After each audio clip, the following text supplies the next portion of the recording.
listen to the dialogue, and watch the video. Hi, Tom. What do you know about the World Heritage Sites? Hi, Dima.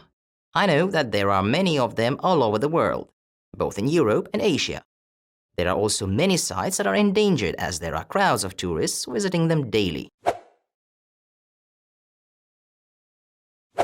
You are right. I think that deterioration of monuments can also be influenced by other factors. Like what? Armed conflicts, natural disasters, pollution, and other environmental problems.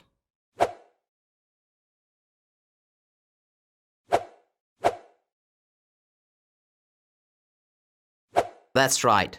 Fortunately, many attempts are being made to stop the monuments from deteriorating.